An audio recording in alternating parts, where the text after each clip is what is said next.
Las enfermedades neurológicas, generalmente nosotros no podemos hablar mucho, ¿no? Porque realmente son de laboratorio súper especiales. Pero hay una cosa que sí realmente está llamando la atención, es que está manejándose ahorita, como ustedes ven acá en esta diapositiva, no solamente lo que llaman la neurociencia, ¿no? Que ahorita se está definitivamente un poco deformando, ¿no? Porque está trabajando inclusive hasta con gente que no es médico, ¿no? Y esa es una de las cosas que realmente preocupa, ¿no? La forma como se está llevando, y está en las noticias, uno lo ve, gente que no tiene el conocimiento médico está, refiere, hace, quiere, etcétera, ¿no? Pero de todas maneras eso hay que cuidar.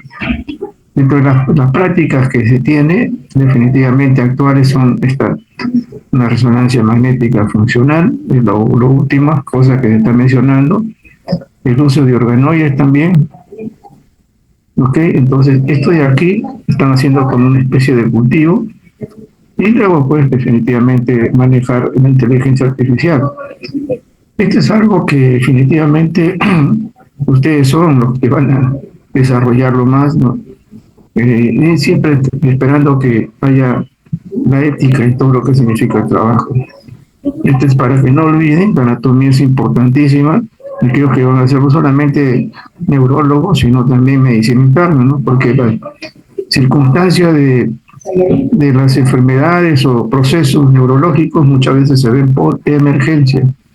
Recuerda que en emergencia la mayoría de hospitales no tienen neurólogos, sino medicina interna. Entonces el internista tiene que aprender a valorar todos estos puntos, ¿no? De lo que significa la parte del manejo. Ahora, ¿qué es lo que es importante en laboratorio? Y esto sí quiero remarcarlo, ¿no? Es el estudio líquido cefalorraquídeo.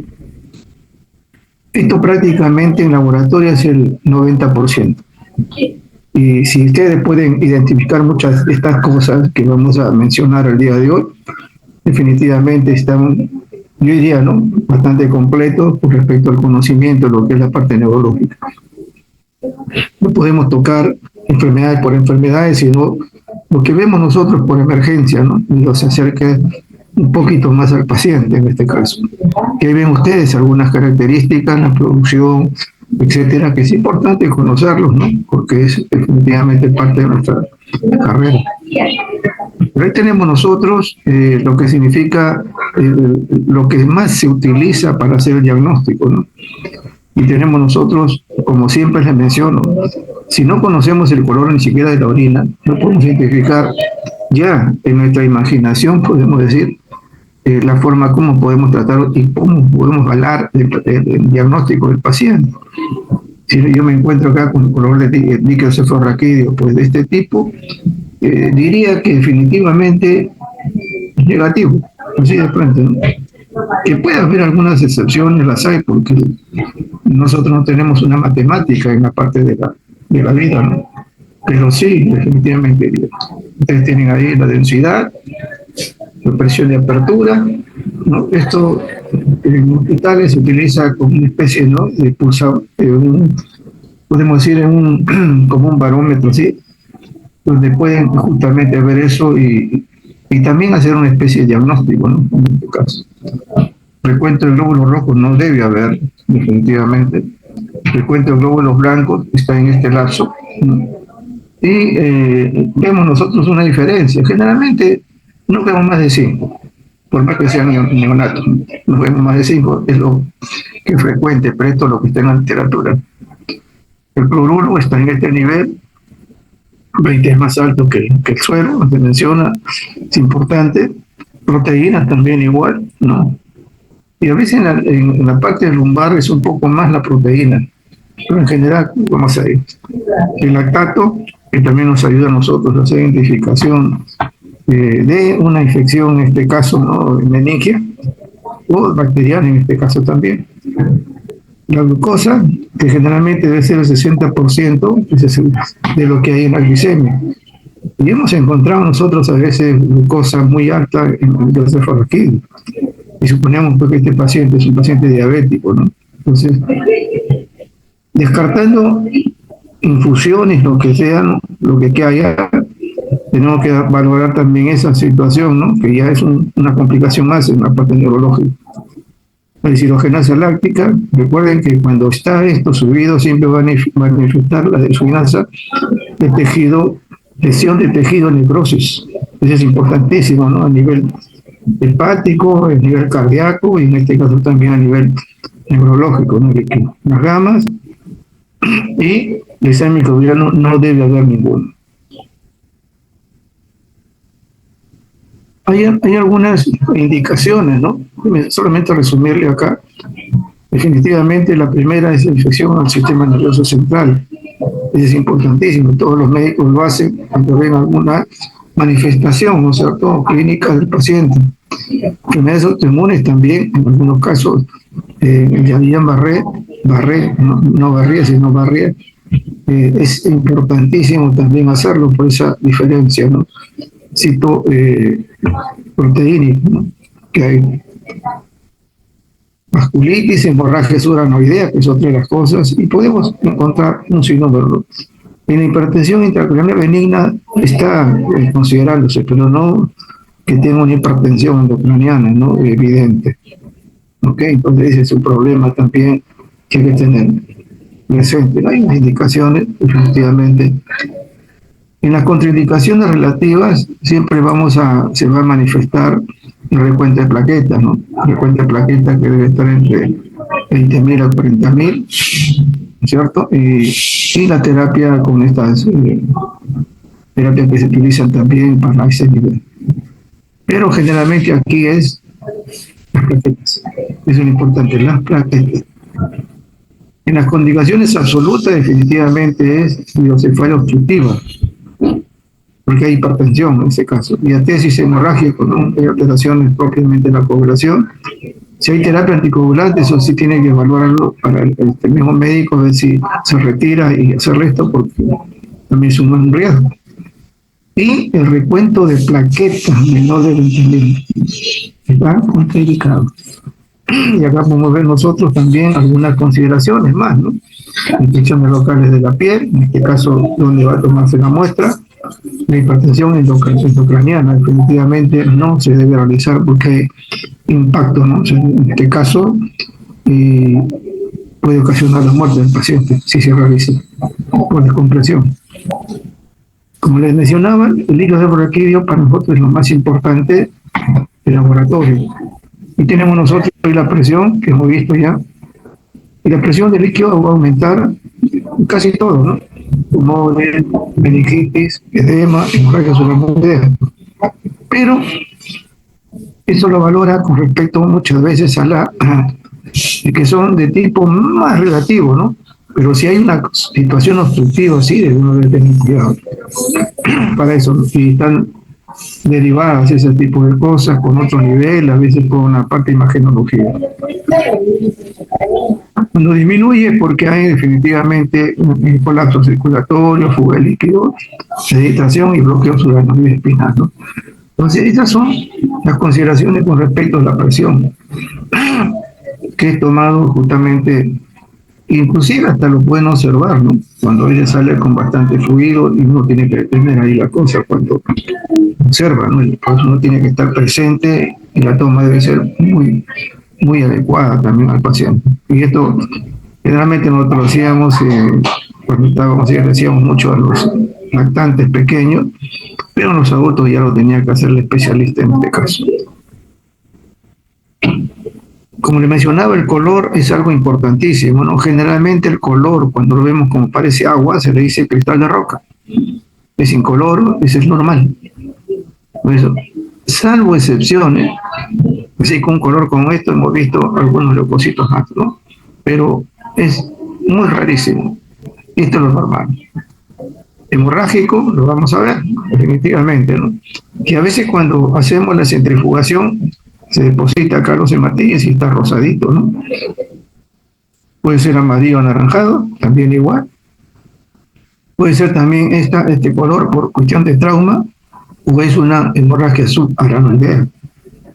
Entonces, eso también descartar lo traumático. Lo traumático generalmente es vamos a encontrar a veces coágulos, ¿no? Porque sale Y uno dice, no, este es traumático y los niveles de hematíes estos son bajísimos.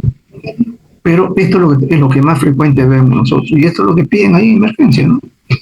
Pacientes de pasados los 50 años generalmente, dos tipos, ¿no? Que ya conocen, paciente hipertenso o síndrome metabólico, se ha caído, tiene esta convulsión, etcétera, toda situación clínica que pueda haber. Y vemos nosotros esto, definitivamente está pensando el médico de una hemorragia subaracnoidea, ¿no? Ahora, ¿qué consideraciones tiene cuando a veces la literatura dice, cuando decimos nosotros, no es hemorragia porque no es evidente, sino xantocrómico? Y acá viene a veces el error, ¿no? Xantocromía está hablando de la presencia hemática de un color rosadito al amarillo, ¿cierto? Un poquito más acá también, son 3. Y esto definitivamente tiene que ver por este compromiso. Recuerden cuando hicimos también la concentración, ¿no? De la densidad, del aspecto, ¿no? De la orina, los elementos que se encontraban. Entonces, acá el líquido, a eso se le conoce como xantocromía, la variación del color normal. Y esto es debido a todo lo que está mencionado acá, por si acaso no es a uno. Proteína, bilirrubina, hemoglobina reducida, carotenemia, inclusive hasta lo que se come, la utilización de la rifampicina, que muchas veces esto se utiliza para tuberculosis, la oxihemoglobina cuando hay hemólisis, van a ver esto, se va a ver no como un rojo, sino muy tenue, ¿no? Problema de melanoma y un amarillo rosado en la hemorragia que es antiguo. Todos estos, del 1 al 8, con ese color diferente, se le llama xantocromía. Ok, entonces uno ya comienza a observar esto.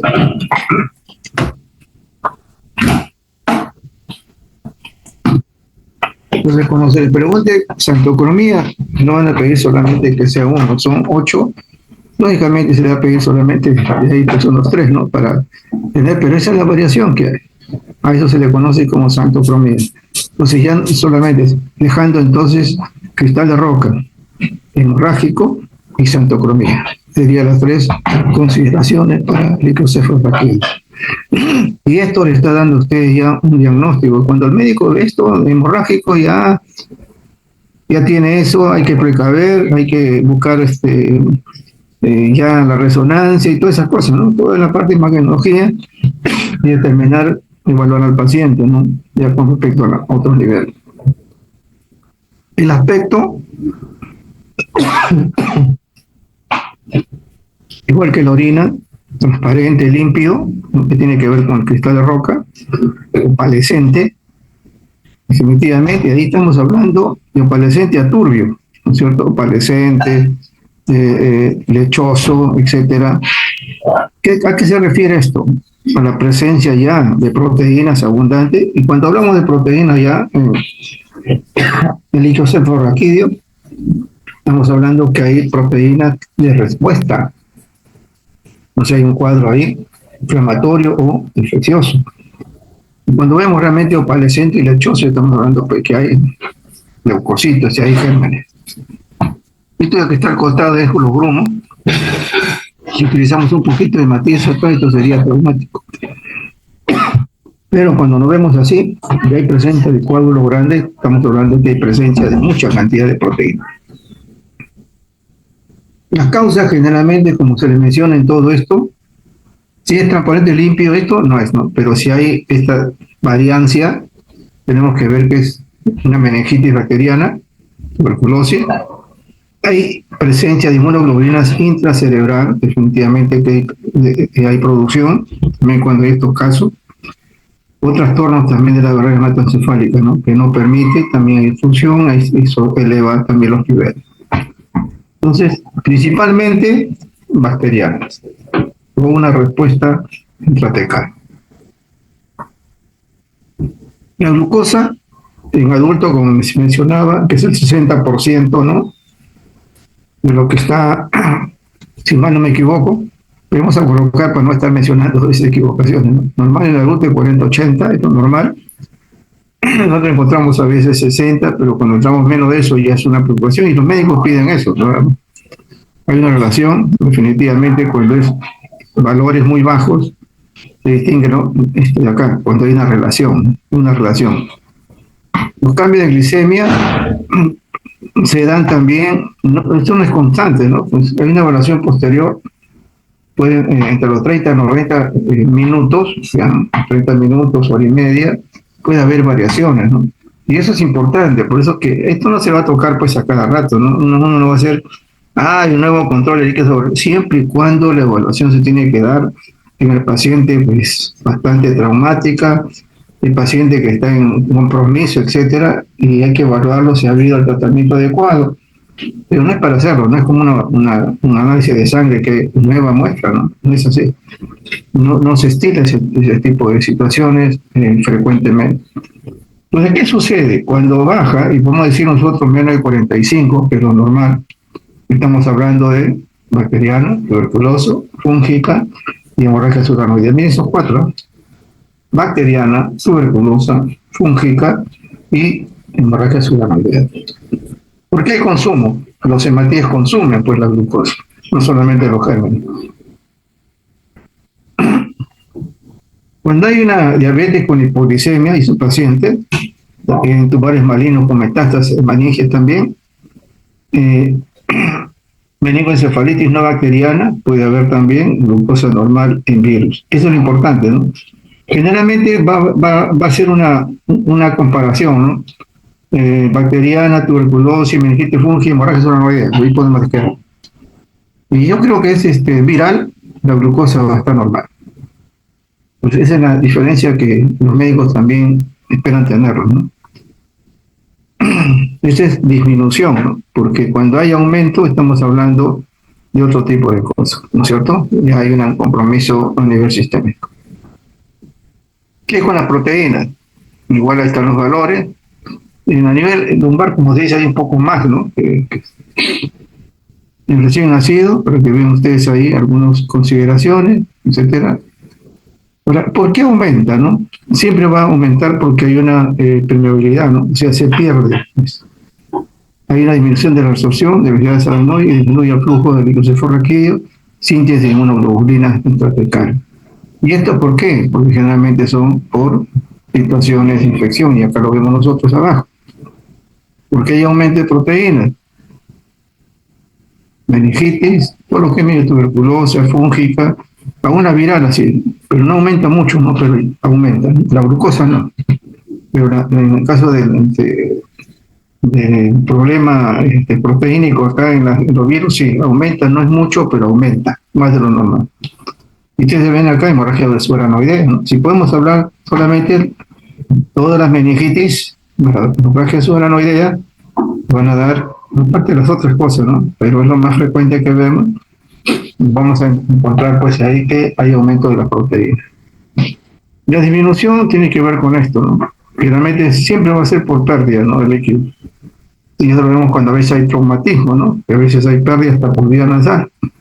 En hipertensión intracraneal también igual, porque hay una especie de obstrucción, ¿no? De disminución de estas cosas para poder descartarlo. Entonces vemos nosotros que la glucosa disminuye casi en todos los mismos, y como también la proteína aumenta casi todas las mismas patologías. Esas dos cosas son las que el 90% de los médicos piden.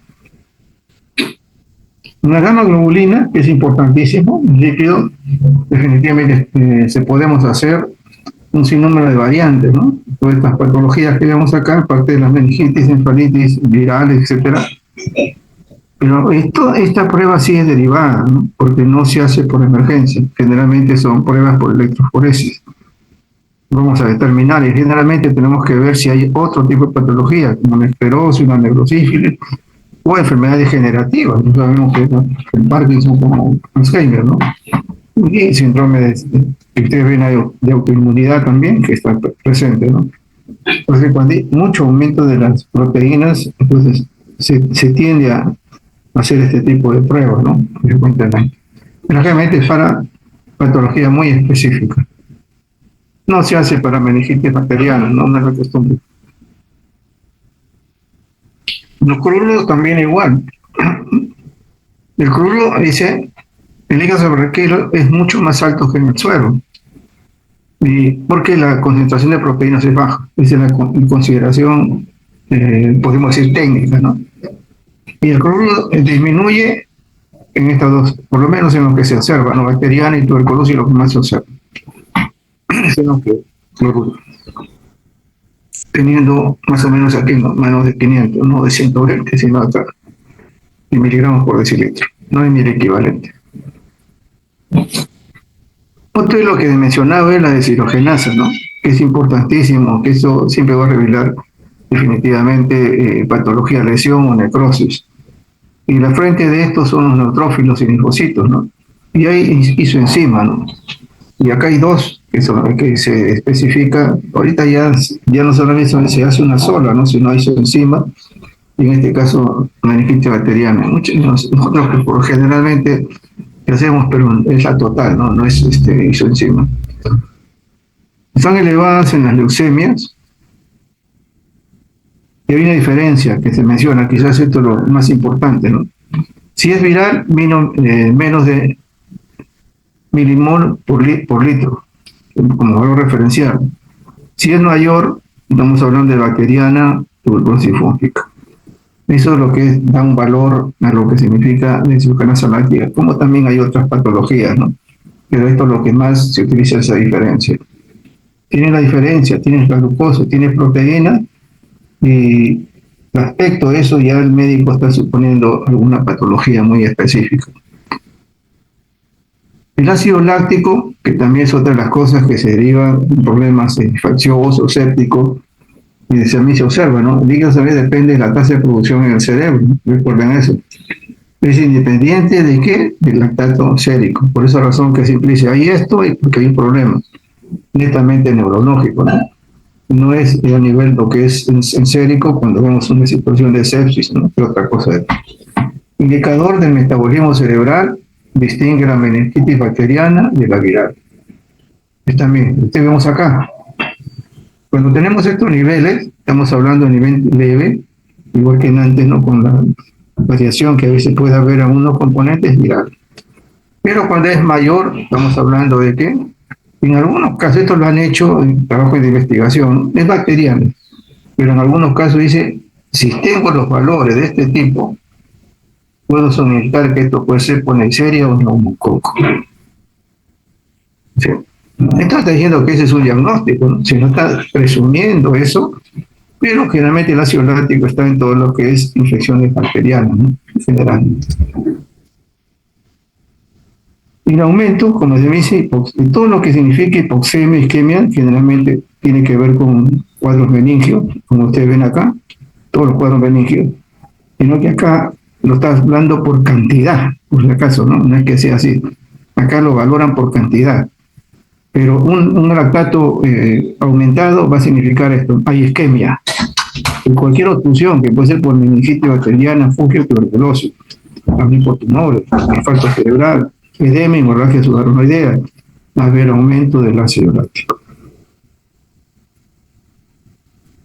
La adenosina ADA, que generalmente se hace, y esto es por qué razón, ustedes lo saben, somos un país donde hay una alta cantidad de pacientes con tuberculosis, sea no inmunodeficiente, sea dentro de la situación, podemos decir nosotros, ¿no? Del medio, ¿no? Por no decir el medio ambiente, sino de todo nuestro medio que tenemos nosotros, de manejo, etcétera, no hospitalario. Y la mayoría, cuando es adulto, el médico siempre pide eso. Siempre va a pedir test de ADA. ¿Y para qué nos sirve el test de ADA? Generalmente es si hay una enfermedad de tuberculosis activa. Para eso lo pide. Es exclusivo de, aunque no es específico, pero sí es exclusivo para pedir tuberculosis, a nivel meningitis tuberculosis. ¿Okay? La lisocima, usualmente es habitual en las meningitis bacterianas agudas. En los procesos agudos vamos a encontrar lisocima. No, entonces, esto definitivamente, y hay trabajos que se han mencionado, ¿no?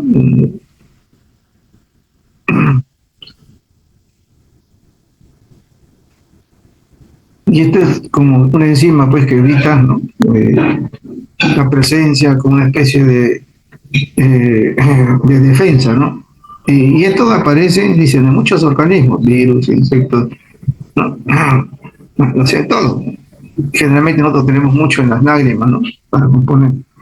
Generalmente no es una prueba que se utilice con frecuencia, ¿no? Pero hay una posibilidad también de tenerlo presente, ¿no? Al menos no, dentro del término general.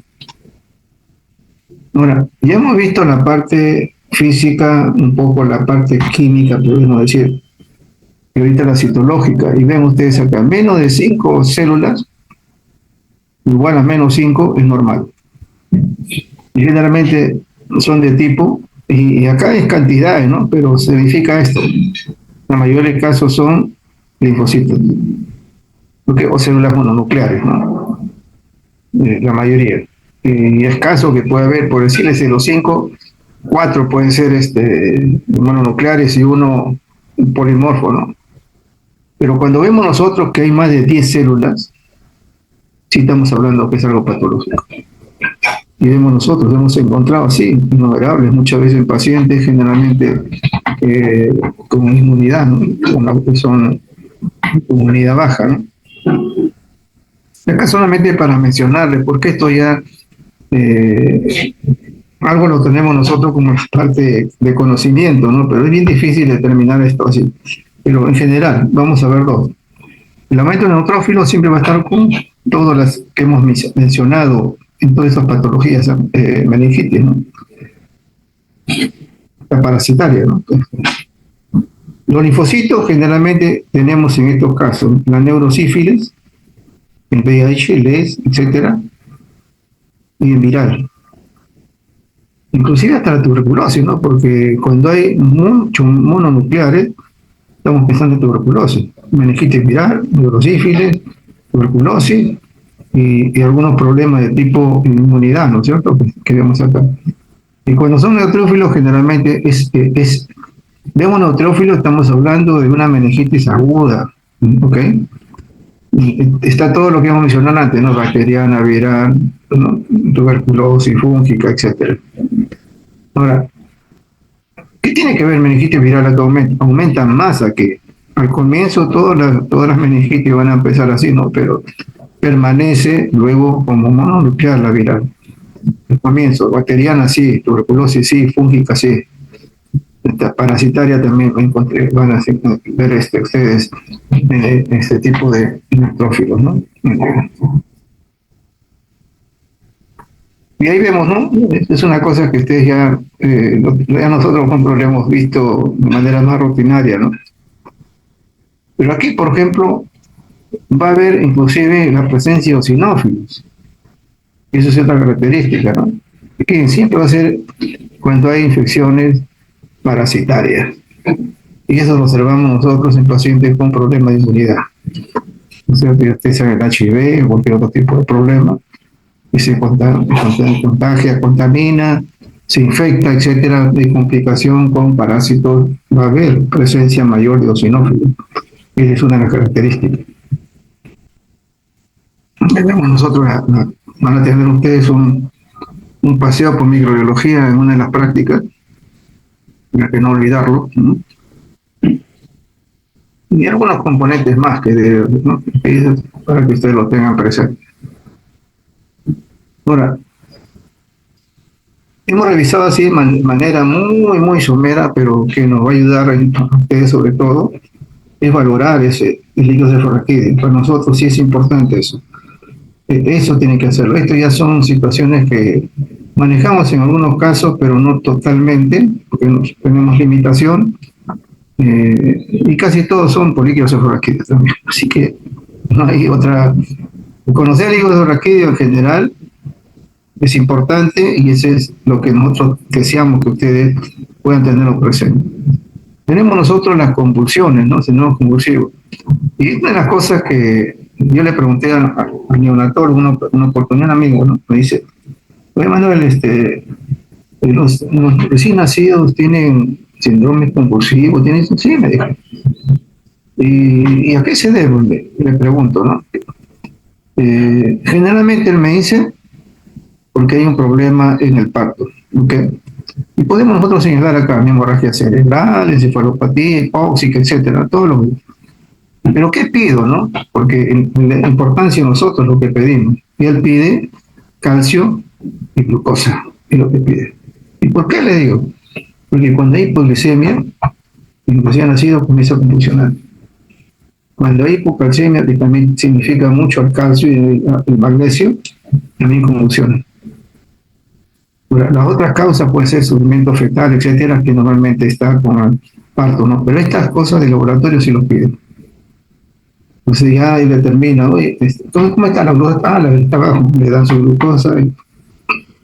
Entonces, es la razón. Los lactantes generalmente pueden ser por trama, fenicitonuria y mangioma. ¿Se dan cuenta? El laboratorio solamente es valorar la situación. Aquí sí, desde el adolescente hasta el adulto, se tiene tuberculosis, neurocisticercosis, problema viral, que sí ya le hemos visto en licocefalorraquídeo, ¿cierto? Y accidente cerebrovascular, enfermedad degenerativa, finalmente son los adultos que también tenemos que valorarlos, ¿no? Y acá vemos un sumo de las cosas de estas patologías convulsivas, ¿no? Siempre se debe hacer, y eso es un criterio, bueno, ya por experiencia de años, ¿no? Y eso lo he visto en algunos hospitales, no en todos, a veces nos suscribimos a lo específico, ¿no? Pero es bueno tener conocimiento a veces de cómo está la situación del paciente. Y las pruebas basales son hemograma, glucosa, urea, creatinina, examen de orina, etcétera. Esas son las pruebas, ¿no? Pruebas basales que es importante tenerlo, porque no conocemos el fondo de la patología.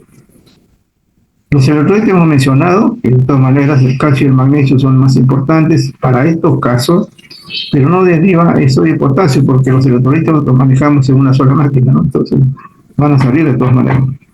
Toxicología, porque hemos visto nosotros que hay posibilidades también, ¿no?, del uso, como en este caso alcohol y drogas, ¿no?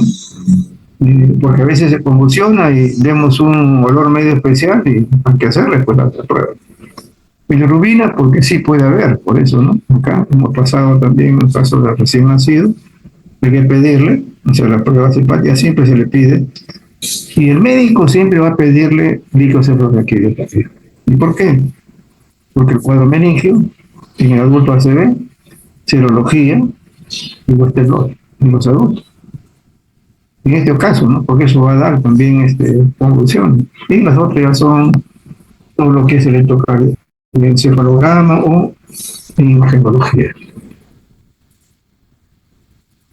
Y este es lo que normalmente sí observamos con relativa frecuencia, ¿no?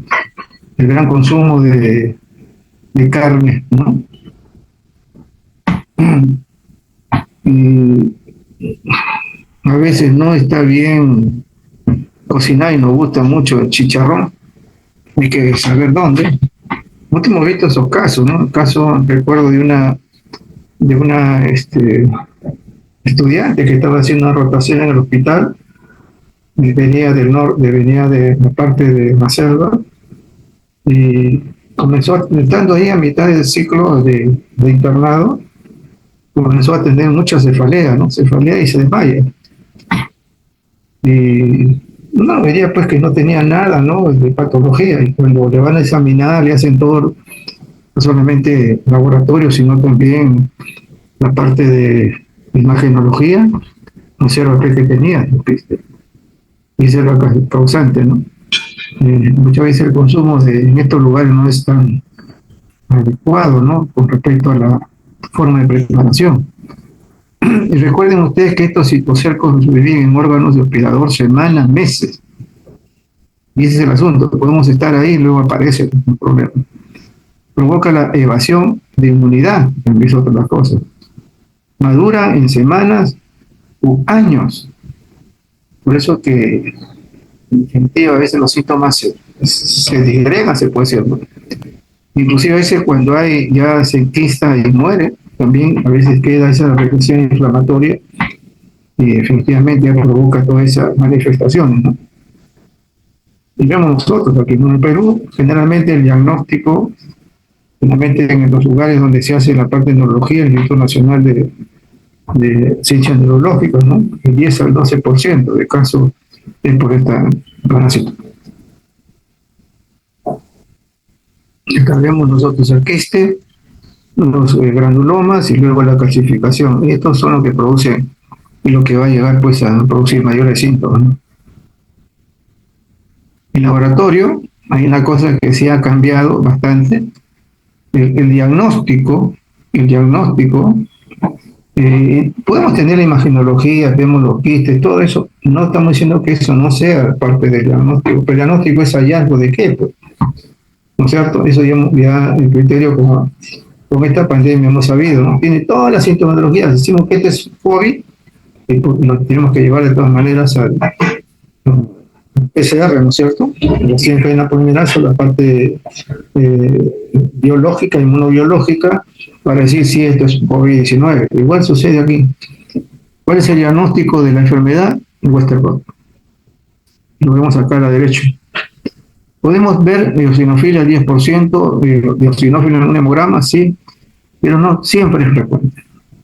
Un perfil hepático, porque tenemos que ver la situación que se maneja también ahí, ¿no?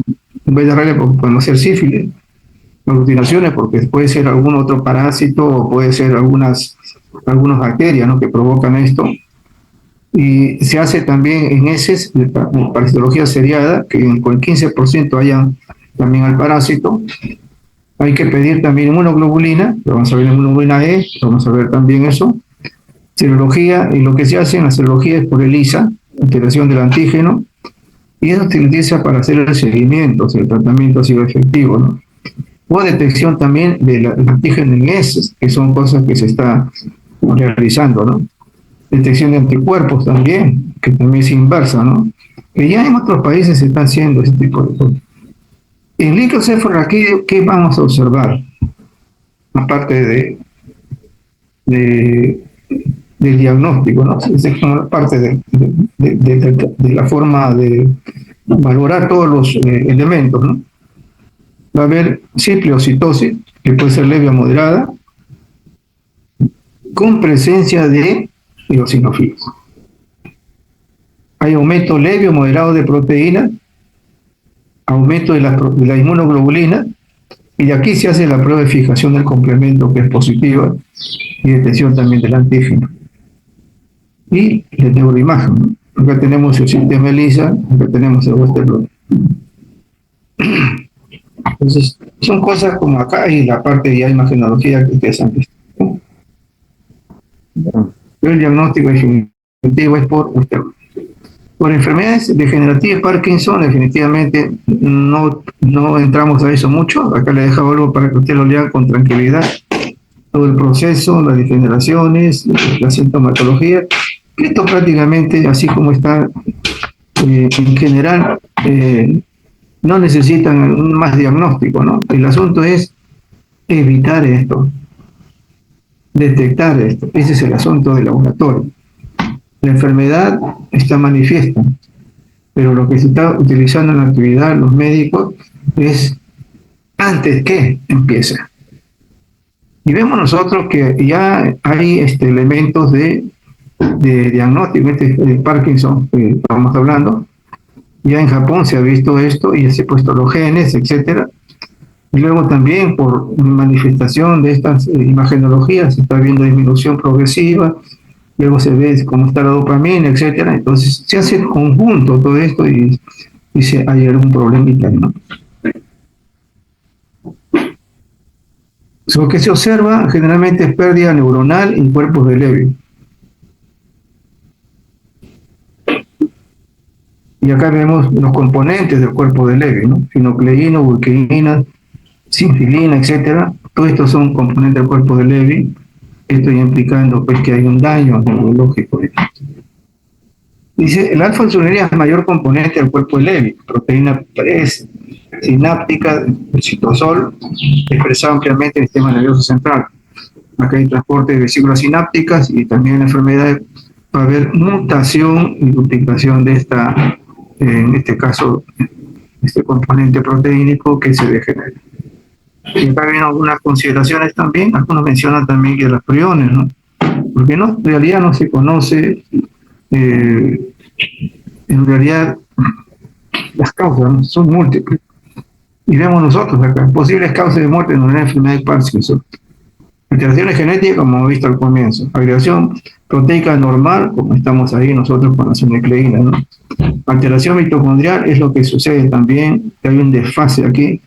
El exceso de radicales libres que provoca también un cuadro ahí como decir, de malestar, ¿no? Y esto, la toxicidad también, hay apoptosis, o sea, muerte celular, y también un rezago de lo que se llaman los procesos inflamatorios.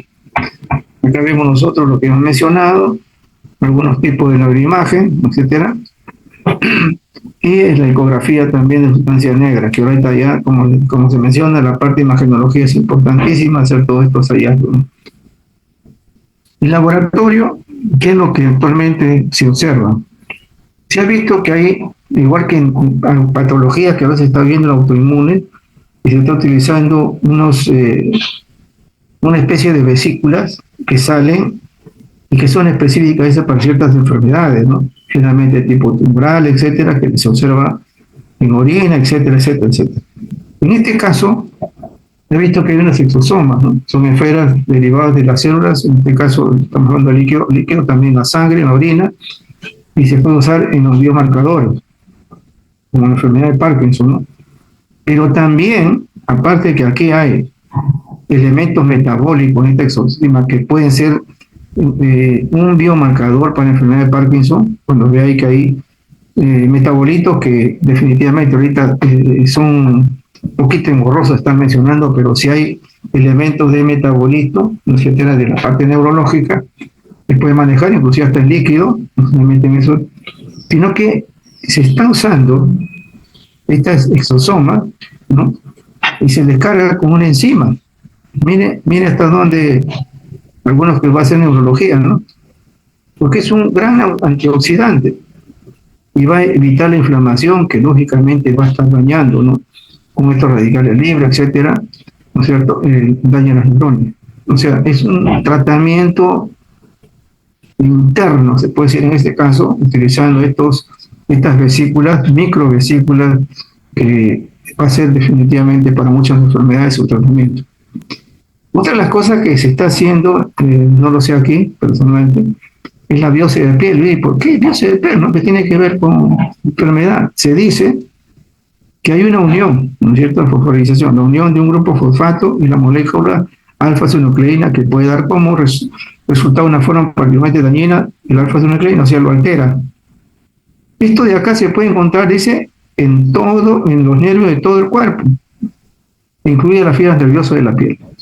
Entonces, por eso hacen la biopsia, para ver si esta alfa-sinucleína está alterada, lo ven en la biopsia de piel. El laboratorio, bueno, es anatomía patológica. Bueno, aquí definitivamente hay acumulación de beta-amiloides en placas, generalmente se ve por imagenología, pero las otras sí se puede ver por también por líquido-cefalorraquí, o tau también, ¿no? Vemos acá, y también la sinucleína, que vemos nosotros también, que son proteínas mal plegadas, y que se observa también en líquido-cefalorraquí, es un estudio ya de laboratorio, como le digo, de alto nivel. No es una cosa frecuente. Sí, efectivo, tiene sencillo. Tengo ya especial. Parece que alguien está bajando por ahí. A ver. Cualquiera, ya no sé cuál tiene. A ver, baja. Antes por Plin normal de.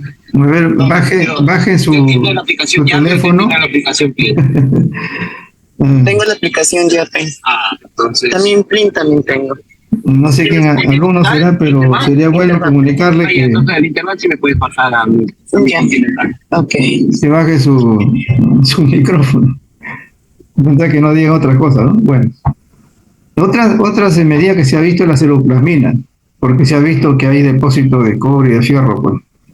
Eso también puede semejar a un cuadro de Parkinson, ¿no? Entonces también tiene que hacerse. O sea, se dan cuenta, o sea, no es una, salvo las primeras que he mencionado, que le he puesto así por rojo definitivamente, y las otras primeras, de acá, y las otras rojas, sublimemente son lo que más va a dar hacia el diagnóstico. Pero la otra es diferenciarla. Proteínas unidas al cobre, tirosina, hidroxilasa, etcétera. Recuerden que también se deposita el cobre, entonces, y Esto de acá también puede hacer,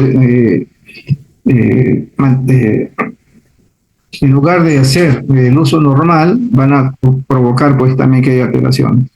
El cobre libre, porque ahí es ceruplasmina, dando lo mismo, marcador también, ¿no? Aparentemente también es una situación que se puede manejar. Toxinas, interleuquinas, que son la parte inflamatoria, que siempre se va a dar en todos estos cuadros. El ApoA1, que también igual, relacionada a pérdida de putamen de ganglios basales, y también la parte genética. ¿Se dan cuenta? Parte genética, alfa-sinucleína, cuerpos de Levy, Parkinson familiar, por las basales del anciano. Entonces, ¿qué hay? Prácticamente la limitación que hay en laboratorios generalmente va a estar en estas cuatro, ¿no? Lisosoma, biopsia, y betamieloide, que es parte más imagenología, el tau y el sinucleína. Ya pues el resto son diferenciables. Entonces, importante que se conozca esto definitivamente y ver que todas las patologías que puede tener degeneración ahí a nivel neurológico, hay que hacerlo de todas maneras, ¿no? Generalmente ceruloplasmina sería principalmente lo que se pide, las interleuquinas y también la parte genómica. ¿Qué hay con la enfermedad de Alzheimer? Igual tenemos problemas, pero acá generalmente es una enfermedad degenerativa lentamente caracterizada por placas neuríticas y ovillos neurofibrilares, ¿no? Hay una alteración del péptido beta mieloide. Definitivamente se va a afectar, ¿no?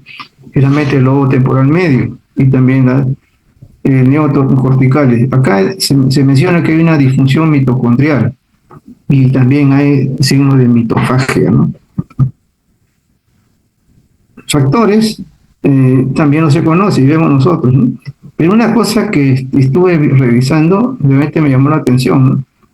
No solamente son intoxicaciones, que pueden ser con cualquier tipo de elementos tóxicos, ¿no? Inclusive hasta, como decir, de pintura, o los elementos que utilizan en la agricultura, puede ser cualquiera de esos. Pero en el caso del Alzheimer, se está investigando la presencia de algunas infecciones, clamidia, hongos. Generalmente acá no es el hongo propiamente, sino la parte tóxica, ¿no?, del hongo, ¿no es cierto? Hay componentes tóxicos, espiroquetas. ¿Qué hace? Aumenta las citoquinas proinflamatorias. Y esto es parte del cuadro, ¿no? O sea, el daño que puede haber ahí por alteraciones, situaciones genéticas, etcétera. Esto coadyuva, ¿no?, a hacer estas lesiones. Y ahí dice, ¿no?, la alteración de la desregulación de la microbiótica. Este es otro de los puntos también que ahorita se está viendo, ¿no?, del germen de las heces, la microbiótica. Y se ha visto por qué razón a veces no hay que darle tratamiento pues, de antibiótico y borrarse la flora. Porque tiene mucha razón, ¿no? En la mujer, por ejemplo, los gérmenes que tienen la vía vaginal sirve siempre como ese complejo, ¿no?, de regulación y homeostasis inmunológico. Y en los heces también debe haber, pues, como que también hay elementos bacterianos que producen vitaminas, ¿no? Entonces acá se ha visto que hay una alteración y lo están revisando ahorita, y hay bastantes trabajos con respecto a eso, ¿no? Entonces, infecciones, porque va, ¿no es cierto?, va a trabar al paciente ese deterioro cognitivo y amiloidosis cerebral. Eso ya han visto trabajo de este tipo, ¿no? Y generalmente pues son animalitos que se utilizan a veces para estas cosas. Todo lo que significa el problema respiratorio y circulatorio también, por lo que es la ausencia o reducción del déficit de oxígeno, va a provocar también un mayor daño, en este caso, ¿no? Déficit también nutricional, definitivamente falta el alimento, también va a dar como consecuencia el daño neurológico. El déficit de vitamina B12, eso generalmente va a provocar no solamente convulsiones, sino demencia, ¿no? Entonces también los tumores, pues. Entonces, esto es en el germen. Y acá le he dejado para que ustedes observen, ¿no?, toda esta variante que es importantísimo, ¿no? Generalmente estas láminas son de Nature, yo le digo siempre Nature, ¿no? Nature Review. Entonces vean ustedes este proceso, ¿no? Y la presencia de tau, tau, etcétera, y cómo progresa hacia la demencia, las alteraciones de disfunción cognitiva, ¿no? En este caso hay también alteración de estructura neurológica. Y esta es una fotografía muy bonita, la verdad me llamó la atención, por eso que lo he puesto para que lo vean con tranquilidad. Ahora, en este caso, ¿qué cosas han observado? ¿No? Estamos hablando ya del laboratorio. Hay dos isoformas, ¿no? De la beta-amiloide, ¿no? 40 y 42. Y han visto que la 42 es la formador de placa. Y actualmente ya se hace, o sea, exámenes en otro lugar, ¿no? Porque este es el nivel de laboratorio muy especializado, pero también hay dos isoformas de tau, ¿no? Y en este caso, ¿para qué sirve tau? Han visto que no es diagnóstico, pero sí que han visto que en el líquido cefalorraquídeo, en el cual han hecho investigación, es el responsable de la producción de neurofibrina, que se da en este caso en la patología, ¿no? Entonces, el A-beta 42, el líquido cefalorraquídeo, se acepta ya como biomarcador de una enfermedad de Alzheimer. Se acepta ya como biomarcador. La tau, para mostrar que hay una degeneración también, y la aparición de neurofibrina. Pero el biomarcador principal es la B42. Hay otro también elemento que es la acetilglucosamina, ¿no? Está en los, definitivamente, conjunto con los polisacáridos, una mezcla, y puede predecir, ¿no?, su hallazgo, el riesgo de desarrollar también esta enfermedad. Los glicanos, que son moléculas también de azúcar en superficie proteica, y también es una especie de proteínas que dirige, ¿no?, algo de proteínas, una función de las proteínas, que también se ha visto que se altera también, ¿no? Esto también proceso de más biomolecular, como se dice, ¿no? Porque no lo hacemos nosotros, es parte del laboratorio. Entonces, ¿qué cosa es lo que generalmente se está viendo, no? En general dicen, ¿no?, vamos a hacer el examen de glicano, vamos a hacer el TAUS, vamos a hacer el viejo de ApoE, y agregado el ABO, estamos hablando pues de la enfermedad, en este caso de Alzheimer. Pero estas tres me están diciendo hay un deterioro cognitivo. O sea, no es el diagnóstico, sino es el proceso de ese diagnóstico, ¿no?, que ya como biomarcador lo está haciendo AB42. Y esto también se ha visto, ¿no? Una cosa, y esto también tiene que ver con los alimentos, pienso que es múltiple, ¿no? Uno puede decir que esto es por esta razón. Se ha visto que definitivamente hay un alimento más sano, no chatarril, vamos a evitar ese riesgo, ¿no? Y hemos visto que algunos familiares tienen ya alguna alteración de ubicación, definitivamente hay que cuidarse con los alimentos, ¿no? Porque los otros alimentos sí tienen, ¿no?, aparte de lo que nos gustan, las gaseosas y alimentos súper grasos, el aumento del riesgo, ¿no?, si tenemos también un antecedente familiar. Acá le he agregado algo para que no tener, porque de verdad si no se juntaba todo. Este es también parte de lo que significa el examen en este caso para identificar el Alzheimer. Y en laboratorio generalmente vamos a ver dos cosas, ¿no? Dice, hay categorías de biomarcadores, y ya hemos visto nosotros el beta-amiloide, ¿no es cierto? La tomografía también positron, etcétera, PET, y el líquido, también se estudia en el líquido cefalorraquídeo, y también la marcador de lesión neuronal, el tau, en el líquido cefalorraquídeo, que hemos visto que esto es más la degeneración, ¿no es cierto? Entonces, este es lo que actualmente se está haciendo con bastante frecuencia. La vitamina B2 y homocisteína, definitivamente ya se conoce, ¿no? Si hay déficit de vitamina B12, va a aumentarse la homocisteína, y esto va a provocar un daño cerebral. Esto ya se conoce. De todas maneras, estos pacientes, porque hay en situación de déficit, hay que hacerle pruebas basales, o sea, no podemos dejarlo. Lo que también se está haciendo, después lo estoy marcando en rojo, el gen ApoE, que es la proteína precursora de amiloide, pues, y estas cosas, ¿no? Esto ya es, como digo, es una más biología molecular, o sea, digamos, no es lo que rutinariamente se hace, es el laboratorio de alto nivel. Lo que se ha visto también, cuando han examinado esta amiloide beta 42, cuando hay disminución, es porque se ha precipitado, no es porque ha habido una baja, ¿no? Sino es como si se deposita, ¿no? Entonces aumenta el tau y el fosfotau. Recuerden, esto tiene que ver con la aparición ya de la neurodegeneración con lo que es la fibrina. Hay que hacer perfil lipídico, porque ustedes están viendo ahí, ¿no es cierto? Que los alimentos de alto contenido graso o energético son los parte del agregado a la patología del Alzheimer. Y denunciando marcadores también renales, ¿no? Si hay una patología renal, etcétera, hay sustancias tóxicas, hay una hipertensión, etcétera, que también puede ser también un problema renal tipo diabético. Todos van a ser contribuir a esta situación que ya se está manejando como una enfermedad de Alzheimer, ¿no? Hay que descartar, nuevamente, para no olvidar esto, que hay que descartar hipotiroidismo, ¿sí? Déficit de vitamina B12 también, negrosífilis, sí, VIH, sí, y el calcio elevado. Provocan que cierto tipo de manifestaciones, podemos decir, no psiquiátricas, ¿no? En este caso, como demencia. Entonces hay que descartar. Acá tienen algunas cosas de lo que se está haciendo en trabajo de investigación y punto. Pues, de ahí eso que hemos visto, esa enfermedad degenerativa, ¿cuál es el diagnóstico?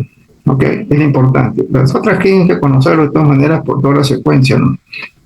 Pero lo más importante son el diagnóstico tipo laboratorio, para que ustedes lo tengan presente. Y también el de imagen, ¿no? Porque eso también ayuda a manejar también, en este caso, sobre todo los neurólogos, ¿no? Que tienen que ver eso. En el ACV, generalmente, ¿qué es? Por factores, ¿no? Diabetes, tabaquismo, obesidad, fibrilación auricular y la hipertensión, ¿no? Eso es lo que va a ocasionar acá. Bueno, podemos decir isquémico, hemorrágico, ¿no? Pero vamos a ver solamente porque esto ya es una situación más clínica, ¿no? En qué caso se dé, etcétera. Y acá algunas consideraciones, ¿no? Pues mecanismos fisiopatológicos, la hemorragia, ¿no? Intracerebral. Cambio vascular, la hipertensión siempre está, toxicidad, etcétera. Esto es lo que es importante tenerlo presente. Y acá podemos ver algunos procesos, ¿no? Pero vamos a esto, ¿no? Mecanismos empleados en la génesis también del edema, en este caso, ¿no es cierto? Y acá, ¿qué vemos, no? Proteínas, glucosa y electrolitos. Y esto es lo que generalmente lo vemos nosotros en laboratorio. Hay que hacerle glucosa y la creatinina. Recuerden que estos procesos siempre va a estar implicado algún síndrome. El hemograma, lógico, hay que hacerlo. Marcadores cardíacos también. Hay una relación, y esta es una de las cosas que ya se conoce antes. Hay una relación siempre cardíaca, ¿no? Y neurológica, renal, y la parte hepática también, y neurológica, ¿no? Porque todos tenemos una situación vascular ahí. Perfil de coagulación es importante, perfil de PI, porque ustedes ya saben lo que hay ese compromiso, la glucosa y la glucosa glicosilada, el electrocardiograma, que es importante, y la imagenología. Y en este caso, y le vuelvo a remarcar, no se utiliza el estudio cuando hay una hipertensión endocraniana, en estos casos de ACV.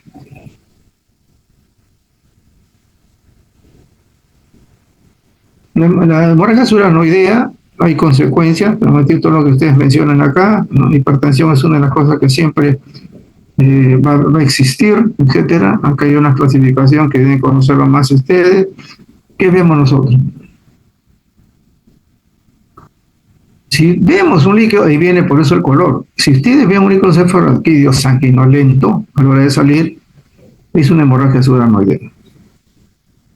Ahí está ya, ¿se dan cuenta? El médico sabe, sino que ya pide otras cosas para ver si se ha agregado, y siempre le va a pedir para tuberculosis porque es parte del trabajo, ¿no?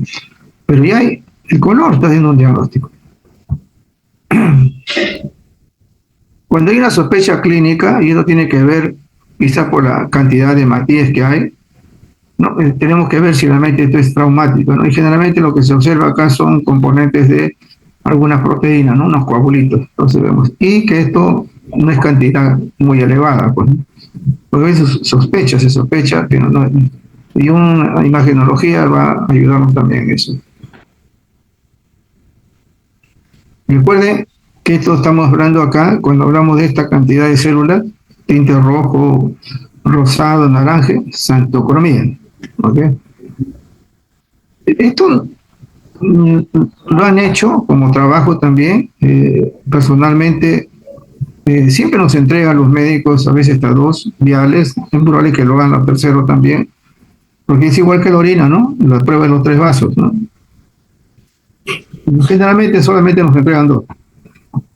Y ahí observamos nosotros si es que hay algún elemento, en este caso glóbulo rojo, ¿no? Para evitar también decir que esto ha sido traumático, ¿no? Pero muy, muy pocas veces para hacer esa diferenciación. Lo que sí se ha visto es que la ferritina y dímero D, ¿no es cierto? Suele ser más común en la hemorragia subarachnoidea. Esto también tenerlo presente. Y esto es lo que generalmente nos piden los médicos, ¿no? ¿Hay algunas alteraciones ahí de los hematíes? Sí, pero hay unos crenocitos, que decimos nosotros, ¿no? Eso ya es Y eso tiene que ver con ese paso de la sangre a la icosarraquidia, ¿no? Cuanto a esto, luego viene la deformación. Entonces, esto de acá es importante para ello, ¿no? No solamente el color, sino también en microscopía los crenocitos o los glóbulos rojos deformados, ¿no? Entonces también eso es parte de lo que ellos buscan que uno le diga. ¿Cuánto tiene? ¿5%, 10%? Ah, no, ya ha tenido, ¿no? O sea, es algo que lo ha tenido horas anteriores, ¿no? Al paciente.